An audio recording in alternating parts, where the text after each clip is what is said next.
আসসালামু আলাইকুম ওয়া রাহমাতুল্লাহি ওয়া বারাকাতুহু। আজকে আমরা সালাতুশ শুকর বা শুকরিয়ার নামাজ সম্পর্কে আলোচনা শুনব।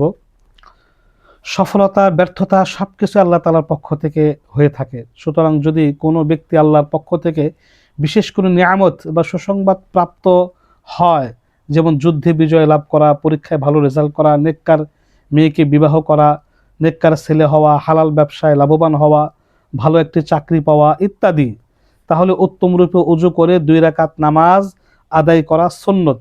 তবে নাজায়েজ ও হারাম কোনো কাজ হাসিল হওয়ার দরুন এই নামাজ পড়া যাবে না। ইসলামী পরিভাষায় এই নামাজকে সালাতুশ শুকর বা শুকরের নামাজ বলে। বহু হাদিস দ্বারা এই নামাজ প্রমাণিত। মহানবী সাল্লাল্লাহু আলাইহি ওয়াসাল্লাম মক্কা বিজয়ের দিন এই সালাতুশ শুকর নামাজ আদায় করেছেন। সালাতুশ শুকর নামাজ 2 রাকাত সর্বনিম্ন, বেশিও আদায় করা যেতে পারে। তো 2 রাকাতই যথেষ্ট আদায় করলে, যে আমি শুকরিয়ার সালাতুশ শুকরের 2 রাকাত নামাজ আদায় করছি, আল্লাহু আকবার, এইভাবে নিয়ত করবে, আমি শুকরিয়ার 2 রাকাত নামাজ আদায় করছি, আল্লাহু আকবার। সালাতুশ শুকর না, যে কোনো নফল নামাজ, যে কোনো নফল নামাজের সূরা কেরাত দিনের বেলায় অবশ্যই আস্তে আস্তে পড়তে হবে।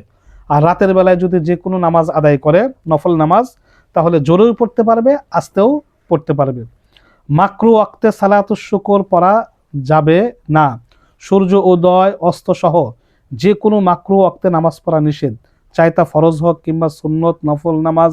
সুতরাং যদি কোনো ব্যক্তি মাকরু ওয়াক্তে নফল নামাজ শুরু করে, তাহলে সাথে সাথে নামাজ ছেড়ে দিবে এবং পরবর্তীতে তা কাজা করে নিবে। কেননা নফল নামাজ শুরু করার পর তা ছেড়ে দিলে কাজা ওয়াজিব হয়ে যায়। এই মাকরু ওয়াক্ত নিষিদ্ধ ওয়াক্তে সালাতুশ শুকরের নামাজ আদায় করবে না। আল্লাহ পাক রব্বুল আলামিন শুকরিয়া আদায় করার কথা বলেছেন। কোরআনে কারিমে অনেক আয়াত, অনেক হাদিস রয়েছে। মহানবী সাল্লাল্লাহু আলাইহি সাল্লাম, এক সাহাবী বলেন যে আমি একটি উট, ভালো একটা উট ক্রয় করলাম। মহানবী সাল্লাল্লাহু আলাইহি সাল্লাম আমাকে বললেন যে তুমি নামাজ 2 রাকাত নামাজ আদায় করো। আল্লাহর যে কোনো নিয়ামত দেখলে, যে কোনো ইযা রাআইতুম আয়াতান ফাসজুদু, আল্লাহ রাসূল বলেন তোমরা আল্লাহর যে কোনো নিয়ামত প্রাপ্ত হলে বা তোমাদের কাছে আসলে বা দেখলে সাথে সাথে 2 রাকাত শুকরিয়ার নামাজ আদায় করো বা সেজদায়ে শুকর।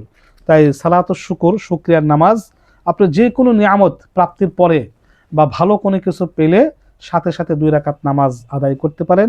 এই নামাজকে বলা হয় সালাতুশ শুকর, শুকরিয়ার নামাজ। যে কোনো বিষয়ে, ভালো হালাল যে কোনো বিষয়ে এই নামাজ আদায় করা যাবে বা আদায় করা জায়েজ রয়েছে। যদি এই শুকরিয়ার পদ্ধতি আর একটাও রয়েছে, কেউ যদি সেজদায়ে শুকর নামাজ আদায় করলো না, এমনি শুধু সেজদায় ওযু সহ আল্লাহু আকবার বলে সেজদায় গিয়ে সুবহান রাব্বিয়াল আলা, সুবহান রাব্বিয়াল আলা, সুবহান রাব্বিয়াল আলা বলার পরে বাংলাতে তার মনের ভাব প্রকাশ করলো, এটাকে সেজদায়ে শুকর বলে, এটাও জায়েজ আছে। 2 রাকাত শুকরিয়ার নামাজ পড়া অথবা সেজদায়ে শুকর আদায় করাও জায়েজ আছে। তা আমরা যে কোনো নিয়ামত প্রাপ্ত হলে, আমরা কোনো কিছু অর্জন করলে বা আল্লাহ পাক আমাদের কোনো কিছু দান করলে আমরা 2 রাকাত শুকরিয়ার নামাজ আদায় করব। এই নামাজকে বলা হয় সালাতুশ শুকর।